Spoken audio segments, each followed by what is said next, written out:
할렐루야, 주님께서 다시 살아나신 줄로 믿습니다.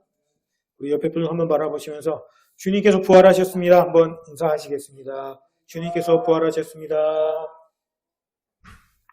네, 주님께서 부활하신 그날을 또 우리가 기억하면서 1년의 그 절기 가운데 지키는 부활주일이 됐습니다. 예수님께서 부활하셨다는 그 사실이 우리에게 어떤 의미를 가지고 있는지, 또 무엇을 의미하는지, 그리고 그 부활의 기쁨이 무엇인지 오늘 한번 생명의 말씀으로 나누기를 원합니다. 예수님이 부활하셨다라는 얘기는 먼저 죽으셨다는 것이 전제가 돼 있을 때 할 수 있는 말이에요. 죽지 않고 부활이 있을 수가 없잖아요. 그래서 그렇기 때문에 이제 우리가 예수님의 부활을 생각할 때는 예수님의 죽으심을 또 생각하지 않을 수가 없어요. 예수님께서는 이 땅에 인간의 육신을 입고 오셔서 한 33살쯤, 정확한 건 아닙니다만 가장 사람으로서 치면은 가장 육신적으로 가장 강건할 때, 가장 좋을 때, 그때 죽임을 당하셨습니다. 십자가에 못이 박히고 예수님께서 우리의 죄를 대신 짊어지셨다라고 성경은 이야기를 많이 하는데, 예수님께서 사실 그냥 죽으시면 안 되거든요. 예를 들어서 우리가 죽는 방법이 굉장히 다양하잖아요. 사람마다. 질병으로 죽을 수도 있고, 또는 사고로 죽을 수도 있고, 여러 가지 어떤 다양한 모습의 죽음의 모습을 볼 수가 있는데, 그 모든 방법으로 예수님이 죽으시면 안 되는 거예요. 병사도 안 되고, 사고사도 안 되고, 자연사도 안 되고요, 물론. 당연한 게. 왜냐하면 예수님께서 우리의 죄를 짊어지신다라고 하는 것 자체가 그렇습니다. 예수님께서 십자가에 달리셔야만 되는 이유가 바로 그거예요. 십자가는 뭡니까? 죄에 대한 형벌이거든요. 예수님은 죄에 대한 형벌로 죽으셔야만 해요. 그래야 죄를 받으셔야 된다는 얘기예요. 우리의 죄를 대신 짊어지시고 돌아가신다는 얘기는. 그래서 예수님은 먼저 재판을 받으셨습니다. 재판을 받으시고 죄가 없으신데도 불구하고 죄를 당하셨단 말이에요. 근데 왜 십자가인가? 구약 성경에 보면은 십자가에서 뭐라고 얘기하냐면 하나님께 저주를 받은 자마다 나무에 달려서 죽는다라고 예언을 하고 있는데, 그렇죠. 죄를 대신 짊어진다는 얘기는 하나님으로부터 완전히 그 징벌을 받는다는 얘기가 되는 것이고, 더 나아가서 보면 그건 하나님의 저주를 받는 것이거든요. 그러니까 그런 의미에서 볼 때 예수님은 십자가에서 돌아가셔야만 했습니다. 그래서 십자가에 달려 돌아가셨다가 사흘 만에, 예수님께서 항상 하신 말씀이잖아요. 성전을 허물어라. 사흘 만에 다시 짓겠다. 그러니까 그 성전이 예수님의 몸을 의미하는 것이다 라고 이제 요한은 쓰고 있는데, 맞는 얘기죠. 사흘 만에 이제 부활하신 사건이 이제 나타나게 됩니다. 사실 예수님께서 돌아가셔서 십자가에 달려 돌아가셨을 때 제자들이 굉장히 낙심했거든요. 우리가 생각하는 이런 게 아닌데, 뭐 이런 생각을 하고 있었단 말이에요. 어떤 자신들의 어떤 기대와 인간적인 어떤 기댔던 모든 것들이 다 완전히 무너졌단 말이에요. 그래서 뭐 사도들뿐만 아니라 그 엠마오로 내려가는 두 제자도 완전히 낙심해가지고 지금 어깨가 축 처져가지고 지금 내려가고 있는 거예요. 모든 기대와 소망이 완전히 무너졌기 때문에. 그런 상황에서 예수님께서 사흘 만에 부활하셨어요. 제자들 앞에 나타나시고, 먼저 여인들 앞에 나타나시고, 그 다음에 제자들 앞에 나타나죠. 근데 이런 것들이 결과적으로 제자들에게는 굉장히 충격적인 일이었을 것이고, 다시 부활하신 예수님을 만난 사람들이 굉장히 많았어요. 뭐 사도 바울의 고백에 의하면 500명이 넘었다 이렇게 이야기를 당당히 할 정도로. 그러니까 결과적으로 봤을 때 이 교회는 예수님의 부활로 인해서 생겨난 것이다라고 우리가 볼 수 있는 것이고, 그래서 원래 구약 시대 때 지키던 것이 안식일이잖아요. 엿새 동안 하나님께서 천지를 창조하시고 그 다음에 일곱째 날에 푹 안식하셨기 때문에 우리가 그때부터 하나님이 안식일을 지키라고 명하셨고 안식일을 굉장히 철저하게 지켰단 말이에요. 특히나 유대인들은 이 안식일에 대한 굉장히 그 엄격함 이런 게 있단 말입니다. 지금 또 뭐 이슬람 사람들은 돼지고기 절대 안 먹는 것처럼 아주 철저하게 지켰거든요. 안식일에 할 수 없는 거의 할 수가 없어요, 사실은. 예, 한 3km, 4km 이상 걸어가도 안 되고요. 그래서 우리가 생각하기에는 이 정도까지라고 생각할 정도로 안식일을 철저히 지킨단 말입니다. 뭐 하나 예를 든다 그러면 엘리베이터 있잖아요, 엘리베이터. 안식일에는 그 엘리베이터 닫힌 버튼도 누르면 안 돼요. 그래서 안식일에는 엘리베이터 타도 이렇게 저절로 닫힐 때까지 기다리고 있어야 됩니다. 그러니까 지금도 그래요, 지금도. 그러니까 이때 당시에 이 안식이라고 하는 것은 안식일을 범하는 건 어떤 자신의 어떤 명예가 실추되는 일이고 이건 죽임을 당하는 일이었기 때문에 그 정도로 철저하게 안식일을 지켰는데 갑자기 이런 주장이 나타나요. 십자가에 못 박혀 죽었던 예수가 다시 살아났다. 그리고 그 초대교회 때 가장 교회가 세워졌을 때는 사실 유대인의 교회였거든요, 먼저. 근데 이 유대인들이 갑자기 안식일을 안 지키고 갑자기 주일을 지키기 시작을 합니다. 주일은 우리가 알듯이 예수님께서 부활하신 날이에요. 금요일 날 오후에 예수님이 십자가에 돌아가시고 그 다음에 토요일 하루 무덤에 계시고 일요일 아주 새벽에 예수님께서 이미 벌써 부활하셔서 빈무더미에 되어 있었단 말입니다. 그때부터 갑자기 이 유대인들이 예수를 봤다고 하더니 주일을 지키기 시작을 했어요. 그러니까 이 부활이라고 하는 것이 우리에게 어떤 의미를 가지고 있는가? 먼저는 부활이 진짜로 일어난 일인가? 아니면 어떤 사람들에 의해서 꾸며진 일인가? 이게 굉장히 중요한 이슈가 되는 거죠. 사실 부활했다라는 것 자체가 믿는다라는 게 참 쉽지는 않은 일이잖아요. 예수님의 부활, 오늘 본문 말씀에도 보니까 잠자는 자들의 첫 열매가 되셨도다. 첫 열매. 이 첫 열매가 되었다는 건 무슨 얘기겠어요? 그 이전에는 아무도 이런 적이 없었다라는 걸 의미하는 거잖아요. 처음이라는 얘기는. 사실 죽었다가 다시 살아난 예는 우리가 뭐 성경에도 몇 명 나오는 걸 우리가 보잖아요. 나사로도 그렇고, 또 엘리야가 살린 그 과부의 아들도 그렇고, 엘리야도 살렸고 엘리사도 살렸죠. 그러니까 죽었다가 살아난 그런 경우는 몇 차례가 나옵니다. 실제로 지금도 의학적으로 완전히 사망 선고가 내려진 상태에서도 가끔씩 이제 살아났다 이래가지고 기사가 나오는 경우도 있잖아요. 근데 우리가 그런 것도 엄밀히 따지면 부활이라고 할 수 있는데 사실 예수님의 부활과 그 부활의 완전히 결정적인 차이가 뭐냐면 그들은 다시 살아났다 하지만 결과적으로는 다시 죽을 수밖에 없는 운명이요. 그리고 다 죽었잖아요, 다시. 그러나 예수님께서는 다시 살아나시고 지금까지 계속 살아 계신 예수님이시란 말이에요.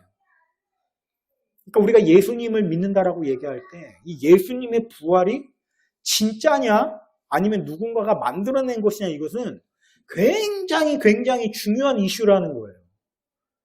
예수님을 주님으로 모실 건가 아니면 이게 다 거짓말이라면 우리가 그렇게 살 필요가 없는 거죠. 오늘 우리가 읽지 않은 위의 말씀을 보면 그런 말씀이 나오거든요.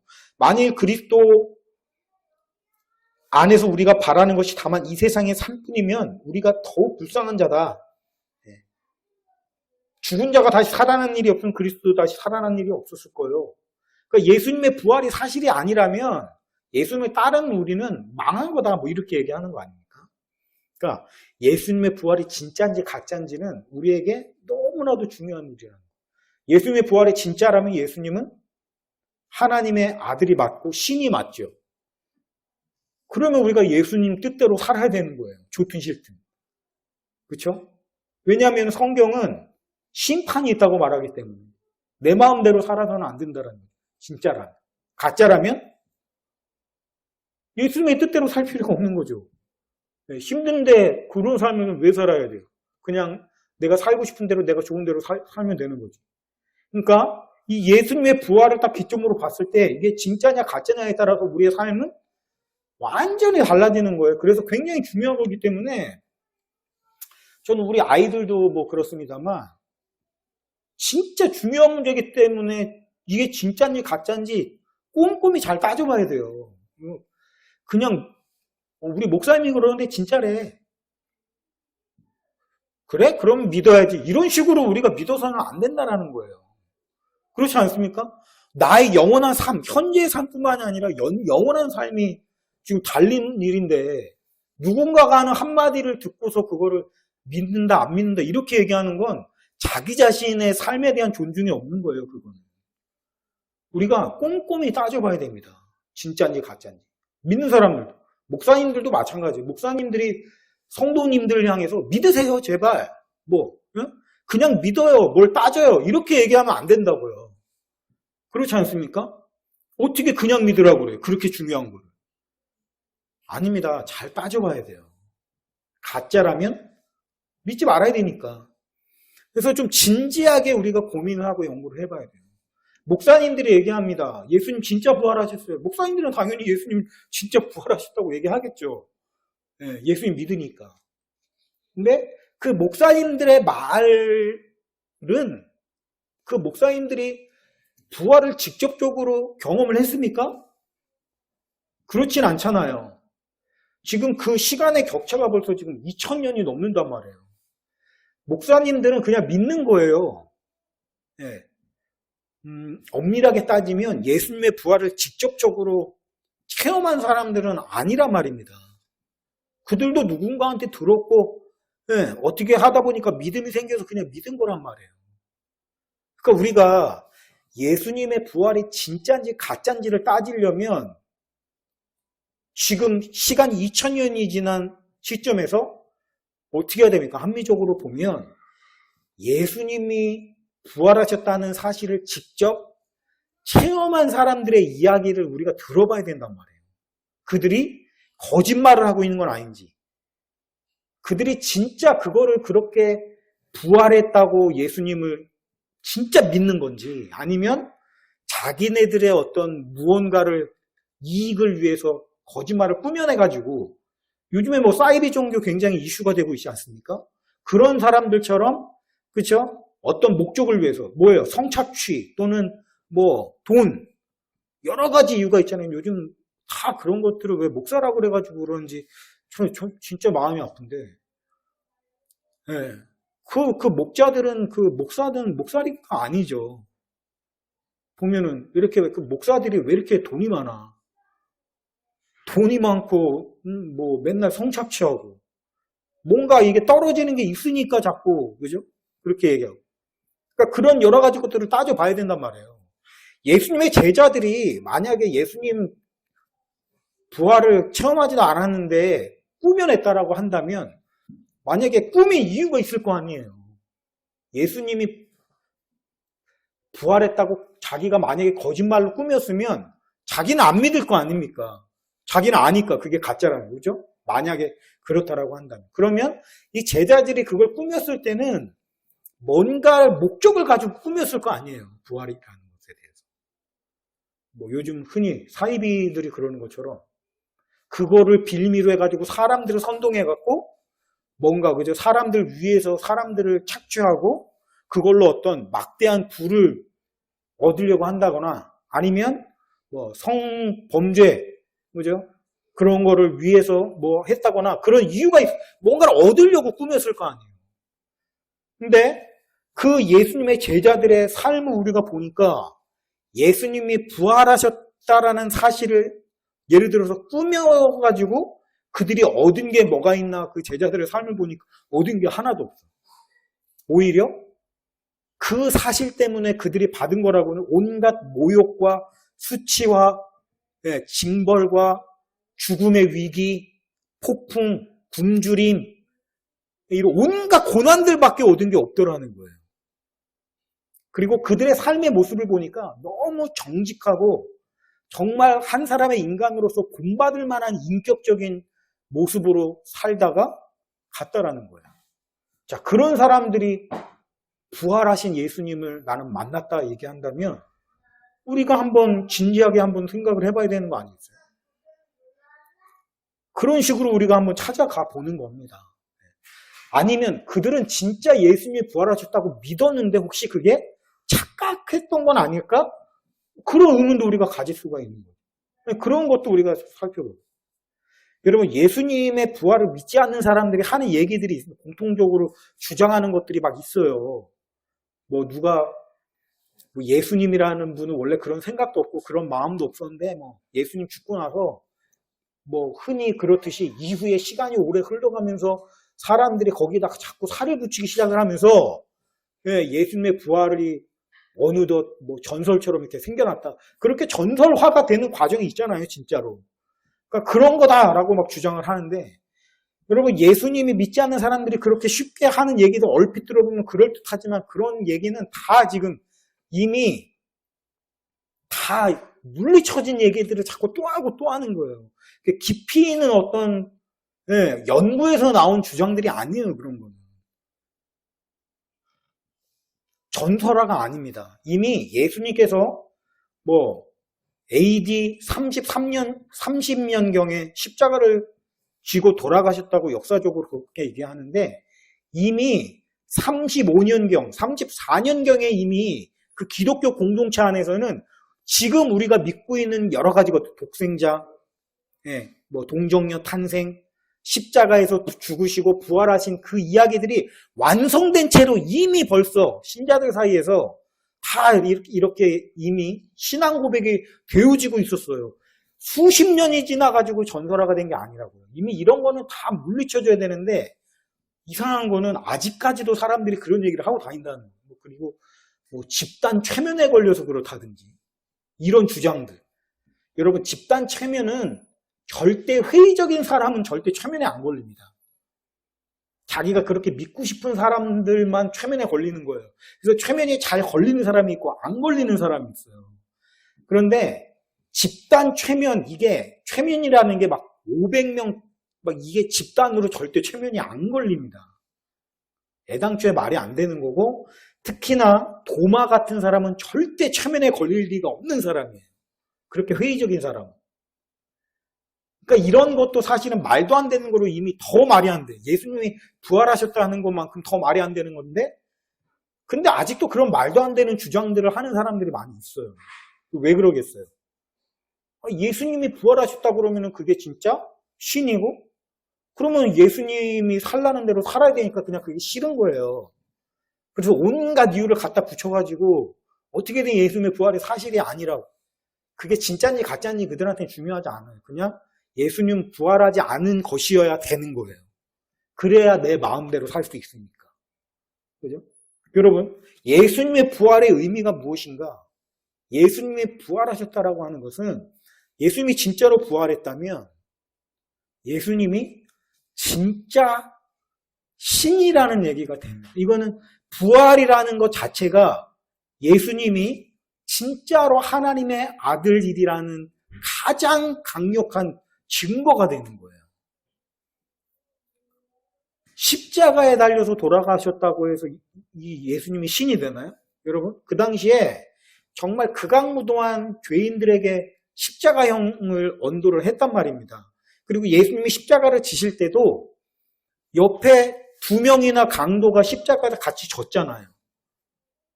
그 강도가 그리스도예요, 그러면? 아니지 않습니까? 십자가를 진 것 자체가 예수님이 하나님의 아들이고 신이다라는 걸 증명하는 증거는 아니란 말이에요. 그런데 부활이라는 거 보십시오. 역사상 인간이 지금 뭐 수천 년, 7천 년 살아오는 가운데 죽음이라고 하는 것을 정복하고 다시 살아난, 그리고 그 삶이 계속해서 유지된 예가 있나요? 전무합니다. 없어요. 그거는 있을 수가 없는 일입니다. 사람이 정복할 수 없는 일 중에 하나가 이게 죽음이라는 거예요, 지금. 누구도 죽음을 피할 수가 없지 않습니까? 돈이 많다고 뭐 죽음을 우리가 피할 수 있어요? 피할 수 없어요. 시편에 보니까 그런 표현이 나와요. 시편이 아니라 선지서에 그런 표현이 나와요. 인간의 죄의 이게 얼마나 무거운지 아무리 많은 재산을 갖다 바쳐도 그걸로 살 수가 없다는 거예요. 맞는 얘기지 않습니까? 빌 게이츠 같은 사람이 전 재산을 준다고 해서 죄의 그걸 씻을 수 있을까요? 죽음의 삭은 뭐라고 얘기해요? 사망이라고 얘기하잖아요. 네. 사망이라는 것 자체가 죄 때문에 들어온 것이에요. 죄의 문제를 우리가 의학적으로 풀어가는 것은 애시당초부터 이게 접근이 잘못된 겁니다. 죽음의 원인은 죄이기 때문에 죄의 문제를 해결해야 죽음의 문제를 해결할 수 있는 거지, 의학적으로 수명을 늘릴 수는 있죠. 어느 정도 수명을 늘릴 수는 있지만, 우리가 뭐 전 지구적인 우주적인 관점으로 보면 수명이 100년에서 200년으로 늘어나는 건 사실 별 차이가 없는 겁니다. 그죠? 어차피 죽는 건 마찬가지란 말이에요. 죽음이라는 문제를 해결하려면 죄의 문제를 해결해야 돼요.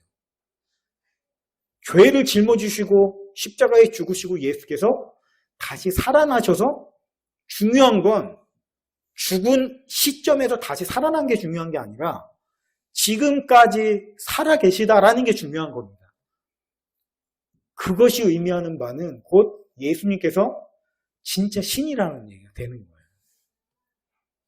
예수님의 부활은 우리에게 그런 의미가 있습니다. 그래서 우리가 예수님을 주님이라고 부르잖아요. 주님.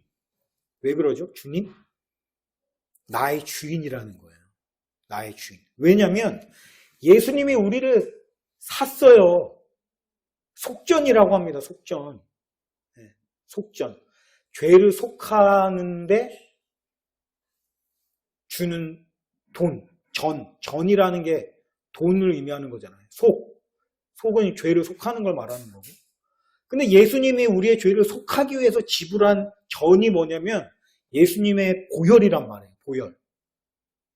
그래서 우리를 산 거예요. 그러니까 우리는 예수님의 소유가 된 거란 말입니다.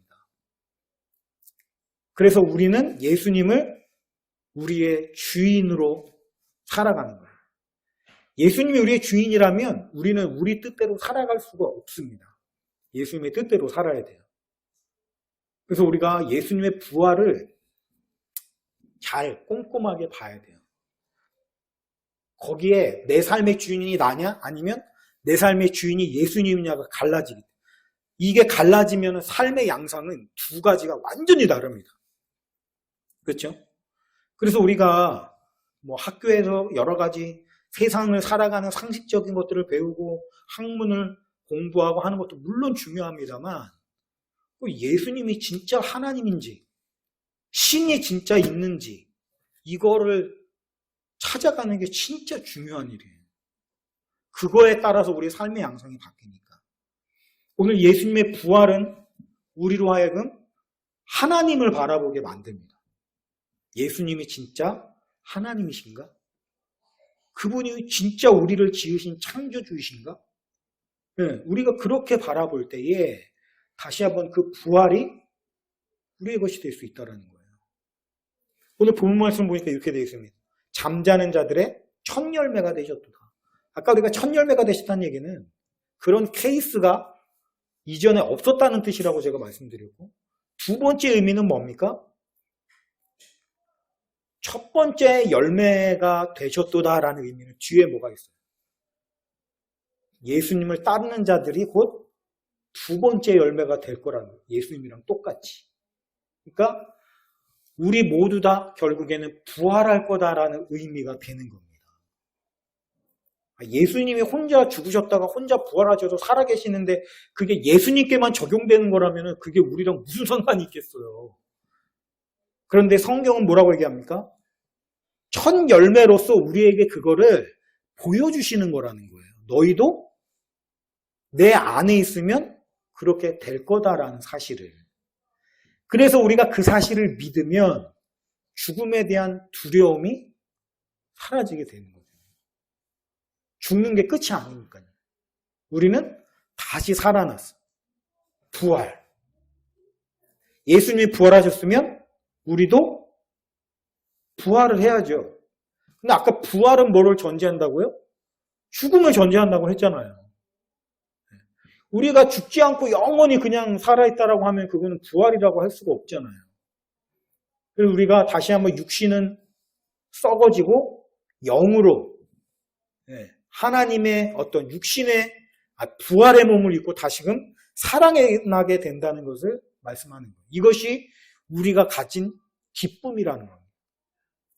예수님이 부활하셨어요. 아우 기뻐요. 이런 의미도 물론 있겠지만 그 부활이 내 부활, 예수님의 부활이 내 부활이 된다는 그 사실이 우리에게 큰 기쁨으로 온다라고 하는 것입니다. 제가 그 말씀 드린 적 있죠. 아이들 데리고 실험을 했는데 사탕을 2개를 주면서 지금 당장 네가 사탕을 먹으면 하나를 먹을 수 있어. 근데 1시간 있다 사탕을 먹으면 이거 2개를 다 먹을 수 있어. 1시간 동안 사탕을 안 먹고 참으면. 그래서 사탕을 지금 당장 먹으려고 참지 않고 그냥 먹은 친구가 있고 2개를 다 먹으려고 1시간을 먹고 싶은 걸 참아가면서 참다가 1시간 후에 2개를 먹은 친구가 있어. 나중에 삶을 추적해보니까 이 2번째 무리에 있던 사람들이 성공하더라. 그런 실험 제가 말씀드린 적이 있는데 마찬가지죠. 우리가 이 땅을 살아갈 때 그죠? 똑같은 거 아닙니까? 지금 살아갈 때 네가 살아가고 싶은 대로 살아갈 수가 있어. 네가 좋은 대로. 그런데 그러면 그걸로 그냥 끝이야. 근데 사탕 하나 그거를 지금 안 먹고 참어. 이 땅에 살아가는 동안 참고 인내하면서 하나님 따르고 예수님 따르고 때로는 우리가 겪게 될 고난과 어둠과 힘듦이 있지만 견디면 이후에 영원한 삶이 있어. 둘 중에 뭐를 선택할 거냐? 하나님께서 우리에게 묻고 계시는 거예요. 이 땅에서의 재미와 즐거움을 포기하라고? 난 포기 못해. 나는 지금 당장 사탕을 집을 거야. 이렇게 살아가는 사람은 이후에 그냥 망하는 거죠. 그러나 참고 견디며 인내하면서 우리의 고향은 여기가 아니고 우리는 여기서 나그네 삶일 뿐이야. 인내하며 견디는 자들은 영원히 기쁨을 누리면서 부활의 기쁨에 참여하는 그런 사람들이 된다라는 얘기입니다. 오늘 그 선택은 오늘 누구에게 있습니까? 우리 자신에게 있다라는 얘기예요. 그 선택에 따라서 주님께서 우리에게 부어주실 것이 다르다라는 겁니다. 오늘 우리가 부활을 진정 기쁨으로 받아들일 수 있는 이유는 뭡니까? 그 예수, 십자가에 못 박혀 달려 돌아가신 예수를 내 주님으로 내가 모셔드려 그 사실을 내가 믿음으로 고백했기 때문에 그 부활이 이제는 내 부활이 된다라는 사실이라는 것입니다. 이게 우리가 가장 기뻐 찬송하고 난리 나는 거죠. 이게 가장 큰 기쁨이죠. 더 큰 기쁨이 없죠. 오늘 우리는 그 부활의 기쁨에 참여하는 사람들이 되었다라는 것입니다. 여러분, 죽음으로 끝이 아닙니다. 이후에 부활이 있어요. 예수님께서 그것을 우리에게 친히 보여주셨어요. 왜죠? 믿게 하려고. 이 땅의 삶이 끝이 아니라는 걸 우리에게 직접 보여주신 거예요. 이 증거를 보고 너희들이 믿으라고. 예수님이 하나님이요. 우리가 믿음이 연약한 걸 너무 잘 아십니다. 누굽니까? 기드온도 그랬잖아요. 믿음이 굉장히 없어요. 지금 하나님이 전사라고 부르면서 내가 너를 붙들었고 너와 함께 할 것이다 라고 얘기하니까 그걸 잘 못 믿었잖아요. 기드온이. 그러니까 이 믿음이 연약한 기드온에게 하나님이 증거를 보여주셨죠. 마찬가지로 우리도 마찬가지로 우리의 믿음이 연약하고 그 조금만 이렇게 힘들면 믿음이 흔들흔들하고 그걸 잘 아시거든요. 그래서 증거로서 우리에게 보여줬단 말이에요. 너희들도 이렇게 될 거라. 그럼 우리가 그것을 바라보고 믿고 나갈 수 있다라고 하는 것입니다. 우리 주 예수님은 다시 살아계셔요. 죽은 사람은 무덤에 있죠. 그러나 예수님은 무덤에 계시지 않다라고 하는 겁니다. 이 빈 무덤. 2000년 동안 얼마나 많은 사람들이 그걸 깨트리려고 수많은 공격을 시도를 했겠습니까? 그러나 2000년이 지난 후에도 아직까지 굳건하게 세워져 있는 그 빈 무덤 깨트릴 수가 없다라는 거예요. 명백한 그 증거 위에 세워져 있다라고 하는 겁니다. 우리가 그것을 바라보면서 믿고 나갈 수 있다라는 거예요. 예수님이 왜 다른 자기네들이 신이라고 주장하는 사람들이 얼마나 많은데 그 사람들이랑 차이가 나는 게 뭐냐? 우리는 믿는 사람들은 그래요. 뭔가 하나님께 증거를 보여달라고 하는 게 약간 되게 불경스러운 것 같고 믿음이 없는 것 같고 그죠? 교회 목사님들한테 막 혼나요. 그런 얘기하면 그렇게 믿음이 없어서 어떡하려고 그래요. 집사님, 권사님 막 이러면서 그냥 믿어요. 뭐 이런 식으로 윽박질리는 경우가 많은데 제가 성경을 아무리 봐도 하나님은 그렇게 하시지 않으세요. 물론 하나님의 수많은 증거들을 보여주는데도 불구하고 믿지를 않고 계속해서 고집을 부리며 하나님이 책망하고 진노하시고 하기는 물론 합니다만 믿음이 연약해요. 믿음이 연약해서 믿고 싶은데 안 믿어져요. 도와주세요. 이러는 사람에게 그죠? 어떤 목사님들처럼 믿음이 그거밖에 없어서 어떻게 하려고 그러냐 막 이러면서 소리 지르고 윽박 지르고 감히 어떻게 하나님한테 증거를 보여달라고 할 수가 있냐면서 그런 식으로 윽박 지르시지 않으신다는 거죠. 한 번도 그런 걸 본 적이 없어요. 오히려 연약한 믿음을 항상 온유하고 부드럽게 가르쳐 주시고 기다려 주시고 증거를 보여서라도 그 연약한 믿음을 도우시는 분이시죠. 도마도 그랬잖아요. 도마에 대해서도 예수님이 뭐라고 하셨어요? 나는 손과 발을 못 박힌 손과 발을 보기 전까지 못 믿는다 했을 때 만지라고 예수님께서 보여주셨잖아요. 그런 분이시라고요. 오늘 우리도 마찬가지입니다. 우리가 때때로 믿음이 연약하기 때문에 흔들릴 수가 있고 의심이 생길 수가 있어요. 사람이니까. 그럴 때마다 우리 연약한 믿음을 고백하면 예수님께서 오셔가지고 우리의 믿음을 도와주시고 성령께서 우리의 믿음을 굳건케 세워주신다라고 하는 겁니다. 여러분, 사망이 한 사람으로 말미암았으나 죽은 자의 부활도 한 사람으로 말미암는도다. 우리가 아담으로 인해서 죽음이라고 하는 것을 물려받았다라고 하면 예수님으로부터 부활을 다시 물려받게 된다라고 하는 거예요. 아담 안에서 모든 사람이 죽은 것 같이 그리스도 안에서 모든 사람이 삶을 얻으리라. 생명, 그 영원한 생명이 우리 안에 있다라는 그 사실을 우리가 기쁨으로 믿고 선포하며 나아간다. 이 땅에서 물론 우리가 시간이 지나면 사랑하는 사람들과 이별을 하게 될 수밖에 없어요. 그러나 우리가 슬퍼하지만은 않을 수 있는 까닭이 무엇입니까? 다시 만나게 될 것을 우리가 알기 때문에. 얼마나 기쁩니까? 기쁨으로 제외해서 예수님과 함께 하나님과 함께 어떤 세상일지 모르겠어요. 상상도 할 수 없어요. 그 세상이 어떤 세상일지 이게 짐작조차 가지 않지만 우리가 상상할 수도 없을 만큼 좋은 세상이라는 건 분명하겠죠. 왜요? 망가지지 않은 세상이니까요.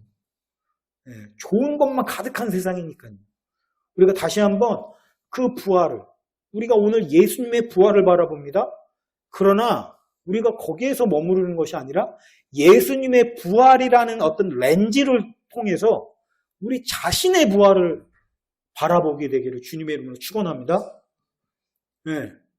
그 부활의 소망과 기쁨과 능력이 다시 한번 오늘 이 시간 회복되시고 이 땅에서의 삶이 비록 때로는 어렵고 힘들고 지치고 괴로울지라도 그 부활의 기쁨과 소망만큼은 우리가 절대 놓지 말고 오히려 그것으로 이 땅에서의 괴로움을 뚫고 나갈 수 있는 그런 능력이 부활의 능력이 넘치시는 저와 여러분이 되시기를 주님의 이름으로 축원하면서 말씀을 마치겠습니다.